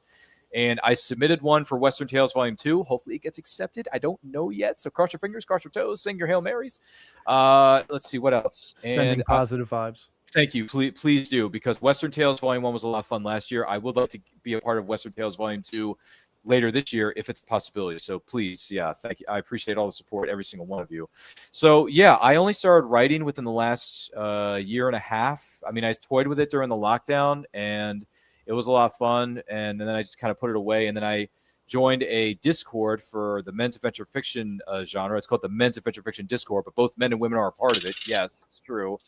And when I joined that Discord, it got my creative wheels turning again. So I just started sitting down and writing down all these ideas I have for short stories because I enjoy writing short stories because it's not as much pressure. And I'm not quite ready yet to write a full-length novella. I haven't, I don't feel comfortable to that point yet. But maybe one day, if it's the will of the force, maybe I will write a 10, 15,000 word, 15K novella. And then maybe I can get that out into the world. Who knows? But yeah, so that's basically who I am in a bit of a nutshell. I'm a podcaster, I'm a writer, I'm an entertainer because I feel like I was put on this earth to do different types of things. But one of the things I feel like I was put on this earth to do, ladies and gentlemen of the jury, is to entertain as many people as possible. Because if I can entertain 1 out of 1,000,000 people, I would have done my part and would have added something positive to society. Because let's face facts, we live in a very dark, twisted, messed up world. So if I could bring a smile to people's faces, if I can make them cheer, holler, laugh, whatever, that's cool. and I enjoy that. I think that's what all of us are doing, and putting smiles on people's faces and trying to provide content for people to enjoy. And I know that's how I am, and I think that's everybody here wants to bring smiles and bring tell good stories and stuff like that. So we need to reward podcasters who are not getting spreading misinformation for clicks, but are trying to bring people together. I agree. Exactly right. Yeah. I mean, look, I'll be the first to admit it. What is it, Drew? I have hot takes. Okay, I have hot takes. I have opinions that don't go over very well with the comment section below. But let me tell you something. It's an opinion, not a fact. I'm not saying that one movie's. I'm only saying when I say that one movie is better than the other, it's only because of my experience watching whatever films that we're discussing. That's all I'm saying. And if I tell somebody that I haven't seen a movie, it's because I literally have not seen that movie. So I try to be as honest and open as possible with my opinions of movies, because I've been a movie buff since I was 4. Because one of the first movies I ever saw was Turtles 2: Secret of the Ooze. Okay, that's how old I am. Paul's younger than me, so I'll let it slide. But I'm very, very old, and I've seen a lot of shiznit. I've seen good, I've seen bad, and I've seen very, very ugly stuff in my career. But what was it? The best time to have done thing was yet to the next bit. Okay. What was it? Ninja Turtles. Speaking Ninja Turtles. 10 flips now. And remember. Exactly. Go Ninja. Go Ninja. Go. Exactly. I made another funny. Exactly. Yeah. And by the way, I've met Kevin Clash. He's a great guy. I love that dude. Yeah. Kevin's going to be at Garden State. Nice to meet him. Thanks for ruining that for me, because no, I'm just kidding. I've met him already. Listen. Let me put it to you this way. That wasn't meant to do that. No, it's okay. It's okay. And another thing I do want to say is one of the things I enjoy about podcasting and writing and all this other stuff is I enjoy networking with other people, and I enjoy going to Comic Cons. I've been going to Comic Cons for 15 years now, and I freaking love it. All right. One of the first shows I ever did was Lexington Comic Con in Lexington, Kentucky. I met so many of my 90s childhood heroes at that convention because the organizers knew what they were doing. And they pulled in all these different actors from the 90s, including the greatest 90s show of all time, Power Rangers, because I'm a 90s kid, sue me. So meeting all these legendary Rangers, it's like, holy crap. Like, I was a fan of this when I was 6, and now that I'm here all these years later, the inner 6-year-old is bursting with excitement, and that's okay. Listen, I'm pushing 40, and I'm willing to admit I can still watch reruns of Power Rangers on YouTube all day and still get enjoyment out of it. Is it cheesy, horrible, bad, over-the-top stuff? When you look at it as an adult, yes, but... Well, they had last year at RetroCon. I think they had, what was it? Austin St. John was there. Austin was there last year, which I'm kind of bummed that I missed. Kimberly is going to be at Garden State. Yeah, Kimberly is going to be at Garden State. And well, that's just great. Okay. Who else? Who else is going to be there? Rub it in that Ryan's not going to be at Garden State Comic Fest, but everyone else at this table. It's the place to be, man. Paul, who we're looking at, this great animation. Yes, and speaking of an awesome that's coming out in at the Garden State Comic Fest, you got the Time Enforcers. Yeah. Go ahead, Paul. With George. Yeah, I already signed up for your pre-launch page, man. I'm in. I appreciate that, man. Thank you so much. I am so pumped right now. It's unbelievable. I just we got our preview issues all ready to go. I'm actually bagging them up because I feel why give someone a comic that they're going to ruin before they get home? So they're going to be all bag and board, right? They'll probably throw mine out and put their like $20 comic they got from Marvel in there. So that's okay. At least I did something for them. But we got a bunch. They're going to go get it slabbed and graded. That's what they're going to do for Time Enforcers. I'm looking forward to getting my copy. I'm looking forward to getting my copy, Paul. So am I. I want to buy a copy. I'll send you a copy, Ryan. Don't worry about it. Just send me your address. I'll shoot you one. It's no problem.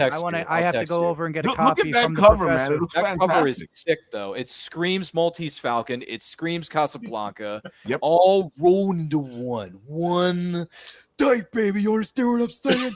Yeah, I'm talking about intensity, and I love it so much. Yeah, Paul, I love it. I can't wait to get this in my mailbox. I really wish you were there, Ryan, because we got so much swag we're giving away. Not giving away, we're selling. Stuff away. Yeah, I got like my little. I'm not calling them blip chips anymore. They're called chrono flips because it's time, right? So it makes sense to me. Got my little Inquisitor, and I got my little chronoliths. So we're gonna be selling these guys to go along with it. They're fun. They're little, fidget toys. It's kind of fun, right? Aww. And we also got, if you want to join our VIP circle, we've got packs of cards we're selling of 2 dossier cards that are exclusive before the Kickstarter launch. So these are not going to be available for sale after the Kickstarter launch. Either buy them now for $5 or you lose out. Then we got the game and then the book, and then we also the book we got you saw, right? And then we also have this is a great idea. Raphael gave me this. idea. I got these lanyards because we're going to be selling pins, so you guys can see this. Oh, look we at get these that. cool inspirational pins from all the characters. They're $4 a piece, 3 for 10, 6 for 20. So you can collect your pin collection, and you can put them on a lanyard that we'll be selling. With the lanyard, we're going to be offering 3 cards. One of them is going to feature a Time Enforcer's employee pass, so you can choose your favorite Time Enforcer. Why am I missing And then you get this? 2 other cards along with it. It's really cool because it's got a mag stripe on the back. So, I am so disappointed that I'm not going to be there right now. Ryan, send me your address. I'll send you a box. Don't worry. I love it. All right. So, all right. My sob story wins the day. I love it. Thank you. Well, I'll see you at RetroCon, or you got to stop at Eli. I am a capitalist, but I like to give stuff away. Blake and I So are it gonna kind see of each other. spoils the whole Hey, point of Paul, you can capitalism. actually Right? give it to you can give it to Blake, and Blake, you don't have to waste any shipping because Blake can just take it with him. Oh, I just stop by the booth. I'll give you guys free stuff. I gotta walk over and go see the professor because him and I are homeboys. Exactly. And Drew, you got to buy yourself some tickets and come down to RetroCon and hang out with us, man. I would love to. Got to get down there. Oaks, PA is a hot spot for cons, man. Yeah, we get speaking of the professor will be there as well as Amelia Earhart. So 2 characters from the game. Oh, both of them. Yeah. Nice. And I'm not sure how long Amelia will hang out, but she'll be there for a while. So that's awesome. Nice, that's freaking awesome. And there's shout out to a lot of people that are going to be at Garden State. I saw the page. Forgive me if I miss a few people that I know that are going to be there. Let's see. We have Christy, who I haven't met yet, but we'll have to make that happen. Awesome. Holy Moly Media is going to be there. Keith Williams is going to be there. Enrique Lopez. Who else? Who else is going to be in Chris town? Mad. Who else? Nick Capote. I'm trying to see who else. Let me look here real quick. Shout out to a lot of other people because that's what I do. I think Hubert School is going to be there too. Hubert School is going to be there, and let's see, Chris Ivy. Let's see, Kim DeMuller is going to be there. Let's see. Let's look at some other people. Jim Starlin. That's kind of a big deal. Rick Parker, his wife Lisa. Aw. Who's Walt also Simonson's usually there with Louise too. They're great. Yeah. Mike Lilly. Let's see. Nicole. That's a huge amount. I think I met Keith Williams at Ocean City Comic Con. He was a cool dude. Oh, I love Keith. He's a sweetheart. I love Keith, and he's wonderful. Yeah, he was very nice at Ocean City Comic Con on the Eastern Shore of Maryland. He's a sweetheart. Let's see who else we have here. I like Keith Williams. Jeff Brennan. Mm-hmm. Who else do I know that's going to be there? And then also other people that are brand new. I look forward to meeting them as well. All the new talent. RC Young. She's awesome. Oh. My problem is, and Ralph will attest to this. It's like I'll walk away from my booth, and all of a sudden I got to like double back because people show up. It's really that's a funny story. I'll tell you a funny story. I think I told Ralph this one. When issue 1 debuted at Garden State Comic Fest, we had VIPs. I was talking to Ken, also another awesome artist. It was Sunday morning, and we didn't open yet. And then my mother calls me on my cell phone because she was helping me out on the table. She'll also be there at Garden State Comic Fest this year. So say hello to my mom, and shout out to my mom because she's awesome. And she was calling. I was talking to Ken, and she calls me on the phone and goes, "Get your 4-letter word there back here because you have a line for VIPs wanting to buy issue 1." So, and I want to say thank you to the really fans. Cool. Wow. So, thank you to the fans because I think all creators will say that, and artists. Without fans, you have nothing. And I want to say thank you to that. But that's my funny story. Speaking of what Paul was saying about people when you walk away, and I'm an avid person that is always walking away from my table because I just like to go see people and do things. So I have to stay by my table more often a little bit. Well, I just attribute that to ADD. That's my problem, but that's okay. Yeah. when this hasn't happened yet, but one of my plans for later on in probably 2027, if not 2028, once I get more stories under my belt and get the experience, hone my craft and all that kind of stuff, Blake. when I start tabling at shows, it's going to be so hard for me to stay at my booth because I'm probably going to know half the people who are tabling at whatever event I'm at because I'm friends with a lot of people. Because that's what happens when you're a podcaster who goes to all these shows. You become BFFs with so many different people. It's insane. Oh yeah, absolutely. I've been very blessed myself. I've only been in the industry for, let's see, Ralph, how long have I been in the industry? Not that long. Oh, do you have a number on that? Probably like a year and a half. Yeah. Is it 18 months? Really? Yeah, and you got to remember, I met you at Urban Action Showcase before you were doing everything. Oh, yeah, because I come from a film and TV background. That's right. So you knew Blake before he was Blake. I got you. Yes, and shout out to also the people over for the ASIFA Hollywood, the Annie Awards. They put on an excellent thing every year. If you like animation, but yeah, and the Urban Action Showcase, which Ralph also does a lot of work with them, and Demetrius is awesome, and Molly. Show this off for Paul because he's a jack of all trades. Every time I look at this, I'm just like, but Los Angeles, Paul City of is Angels, awesome. 1947. The war's over, but the streets still feel like they're fighting somewhere, something sinister. That's Air awesome. steak with the whiz from Pan's 24, all you can eat blue plate special, hot asphalt and bad intentions. Neon signs buzz and flicker, casting purple and green halos into the puddles. Ripples that shift the wrong way, like the streets casting reflections of someone or something that should not belong here. That's where you'll find me, Nick of Time, detective, time enforcer, and the guy they call when history's about to get itself into a knot. Some folks say I'm as tough as a $2 steak, and they're not wrong. But I've got a soft spot for the ones who are saving, the lost souls, the underdogs, the ones who never got their fair shake. I've chased crooks down back alleys, across oceans, and through centuries. And I've learned one thing: time's got teeth. Bite the wrong way, and it'll chew you up quick and spit you right back out. But me, I keep my rules close, my friends closer, and my watch wound tight. Because in this city, and in this job, if you're not watching the clock, you're already out of time. Okay, so oh my god. I think I have to do a cartoon show out of time and just feature Nick of Time in it. It's just like I'm looking at this. It's like this has got to be a cartoon show. This is so freaking cool.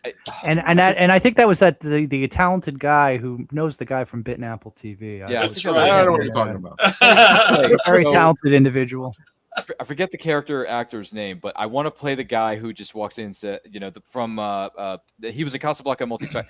So he says, "You despise me, don't you?" Or if I give everyone. Oh, Peter. Well, that's not Peter Lorre, right? Peter Lorre. Okay, Peter Lorre. So Peter Lorre. Rick, you must help me. Anyway, so Raph, two things. You despise me, don't you? Yeah. Well, if I gave you any thought, I probably would. See, this is the thing, Raph. This is the thing, Paul. Please let me channel my inner bogey. Please let me channel my inner bogey because I am a man who didn't come to this until much later in his life, but I love Casablanca and I love Maltese Falcon because not only because Bogey's in them, but because they're just great movies. Period. And the character actors are just stacked. They are stacked. Oh, they are incredible actors. Yep. I love character actors.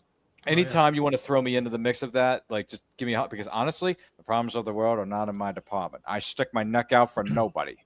So, Paul, please, for the love of Pete, channel little Bane there. No. I can channel Bogey. I can channel Bogey. I'm doing pretty good at it here. I'm sure there's a lot. There's still a lot happening here, Ryan. So don't worry, man. You're going to be tapped. I promise you. No problem. Yeah, Paul's busy. He has a lot of projects. If you need a Peter Lorre or Sidney Greenstreet, just give me a holler because Blake and I will be there in a heartbeat. Well, I have my reel on BlakeZawatsky.com, even though I'm more of a production guy now. But I still can do voice acting. I would love to. Dude, I can tell that you still got it in your veins, man. Thank you. I was fortunate enough. I studied with a lovely, awesome person. I studied with an actress named Stevie Valance. Shout out to Stevie. If you're not familiar with Stevie Valance, she was most known for Disney's Madeline.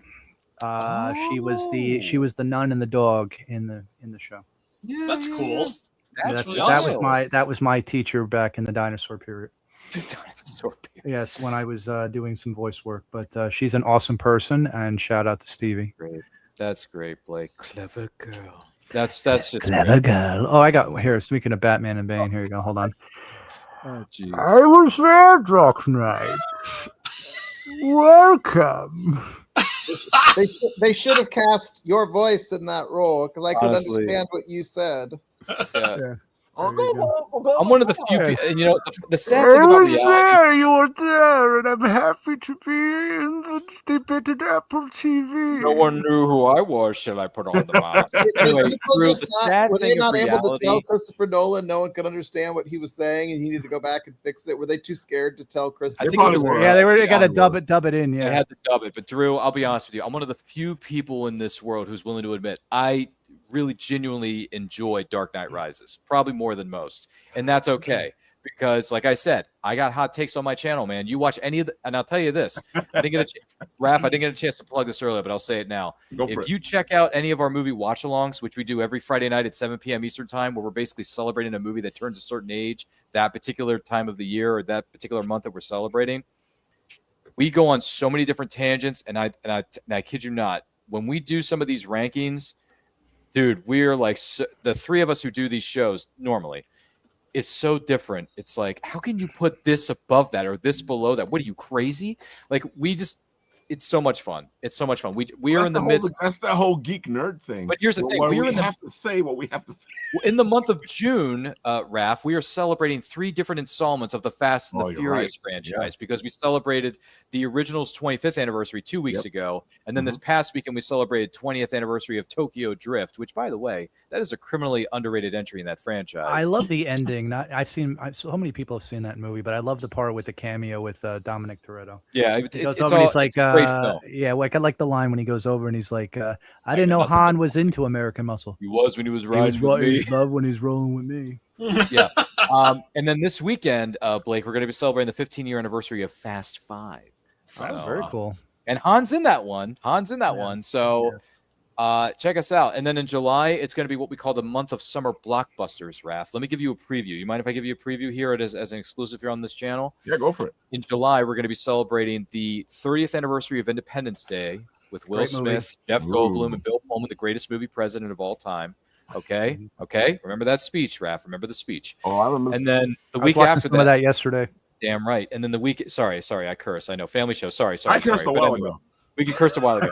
So what'd you say? What you talking about, Willis? Talking about Willis. And then we're also celebrating the 40th anniversary of James Cameron's Aliens. Okay. Nice. Aliens. Game over, man. Game over. And then the week after that, it's 35 years of James Cameron's other sequel. Shout out Terminator to 2. Shout out to Carl too.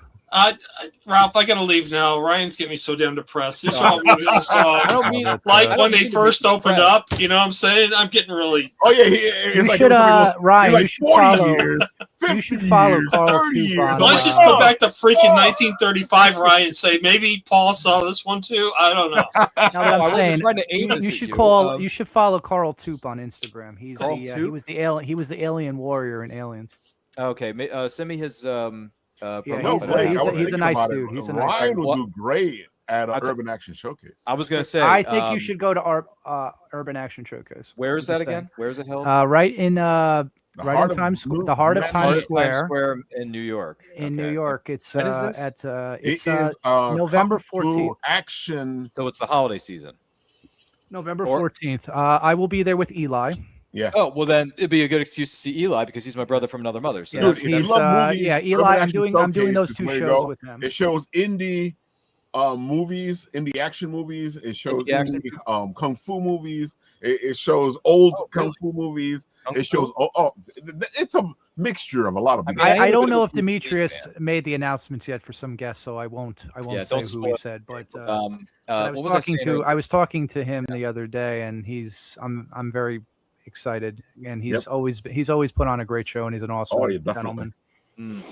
I think it's what is it?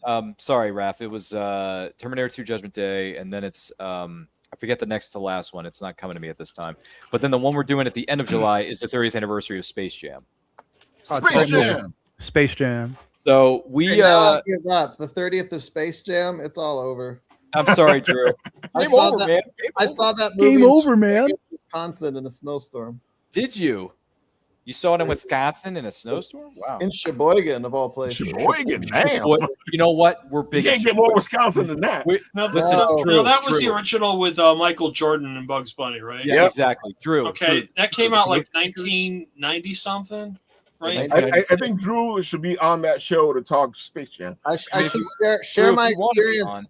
We went to the movies every night because there was nothing to do. It was freaking cold. I saw Jingle All the Way. That's another one. Which was a great movie. Jingle All the Way down. Well, it definitely tells you about the Sinbad. capitalism It's of society. awesome. Jingle All the Way is totally underrated. But it's I love that movie. movie. I saw that movie for the first time like 3 years ago. Are you and I'm serious? like, I did, and I loved it. Well, I people thought it was say great. Sinbad who? I mean, it's so funny. Watch some old school Sinbad. I Like grew his up watching. I comedy. grew up watching Sinbad in movies like The House Guest and First Kid.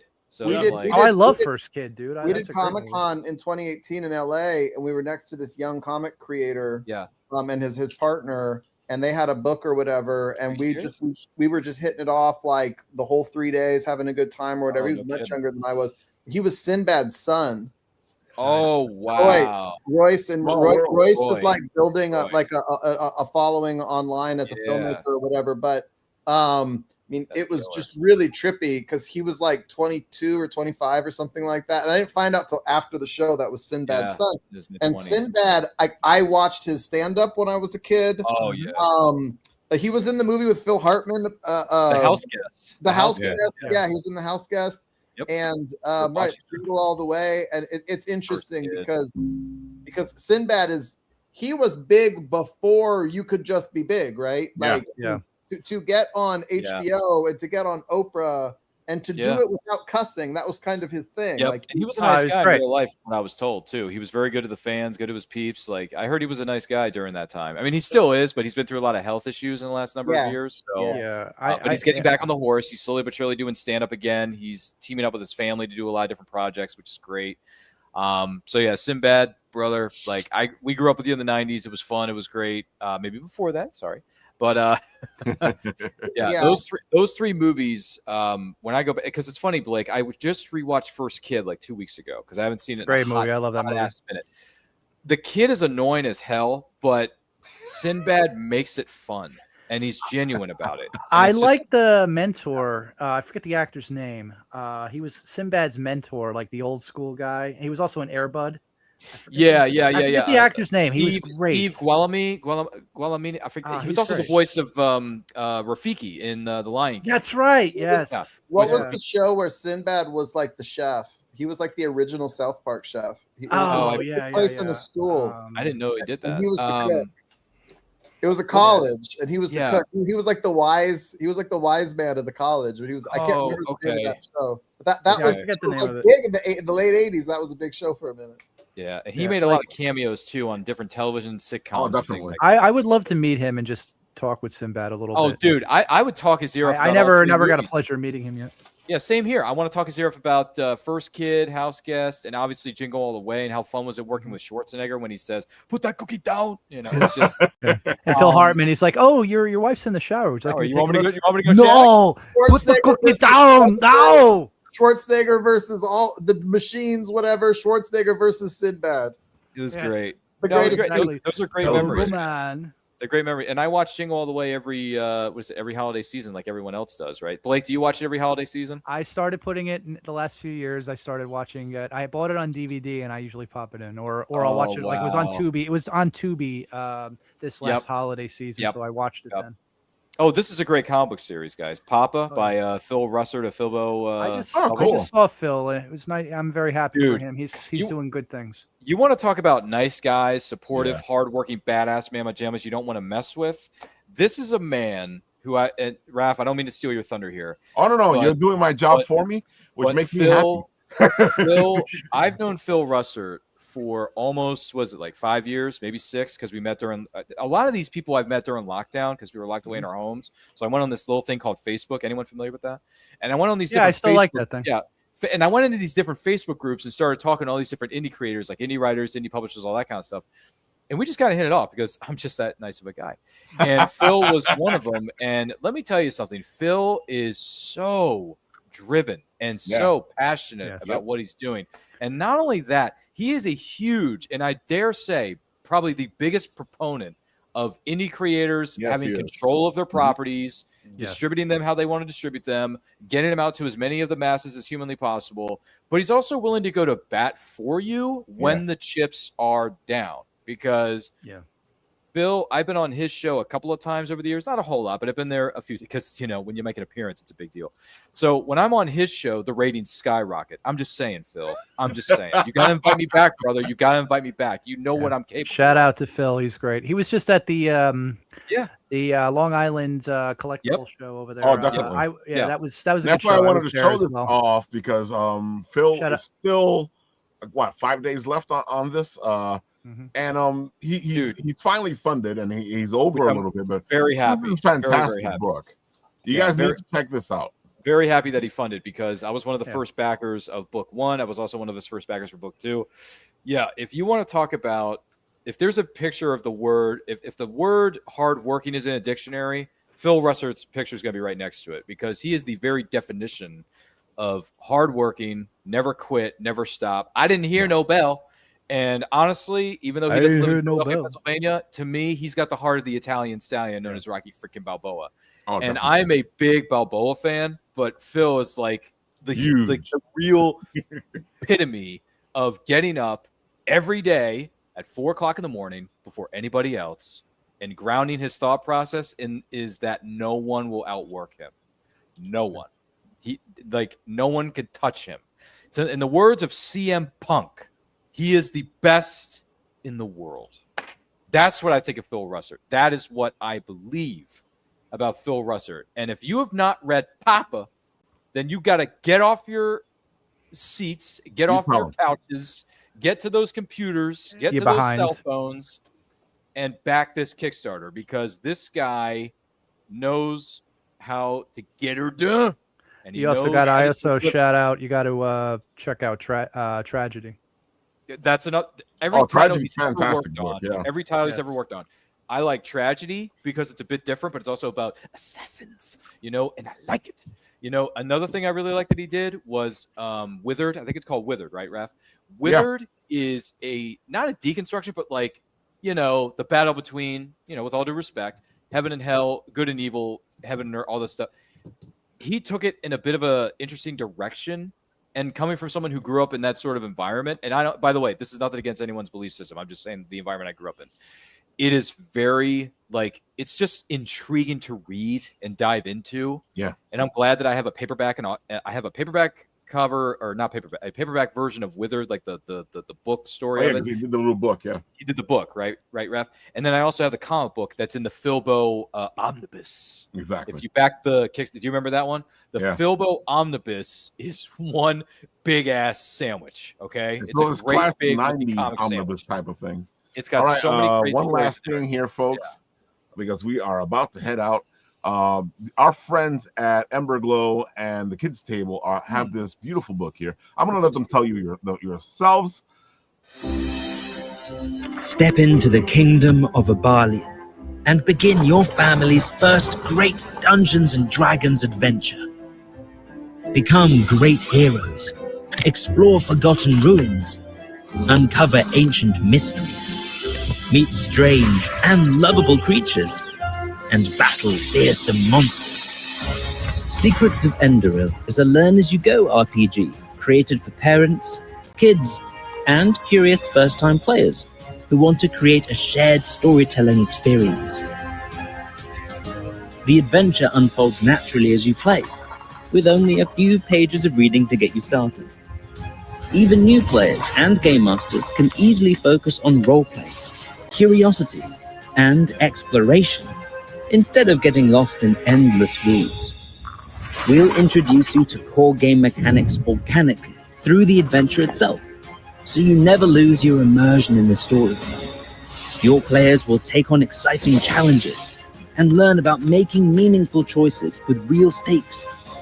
We've carefully balanced this with a fail-forward style of play that rewards creativity instead of punishing mistakes or unlucky rolls. And by the time your first adventure comes to an end, it feels like the beginning of many more stories still waiting to be told.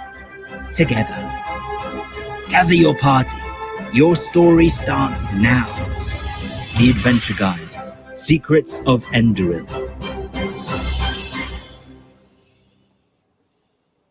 Folks, go check it out. Amazing game. You want a beginner game, that's it. If you want to show your kids how to play D&D, that's the game to go with.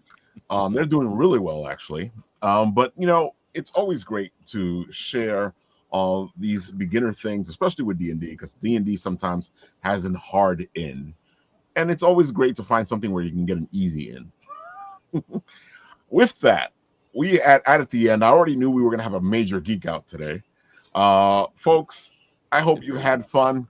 Go check out Drew, go check out Ryan, go check out Blake, go check out Paul, especially at Garden State Comic Fest, and go check out George and support the shameless plug, because you see what we did there.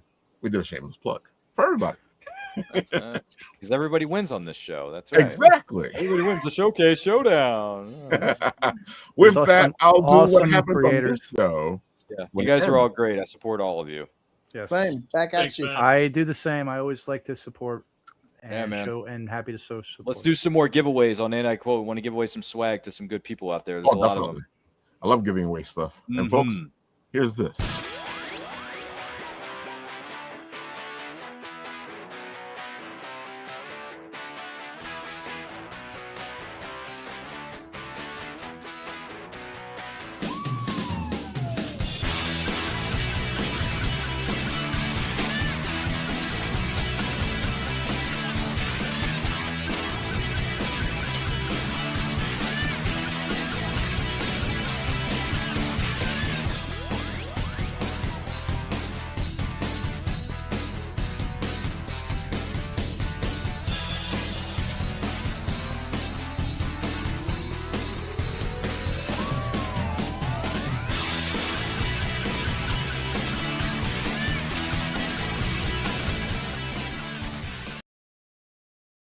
Come say hi to us at Garden State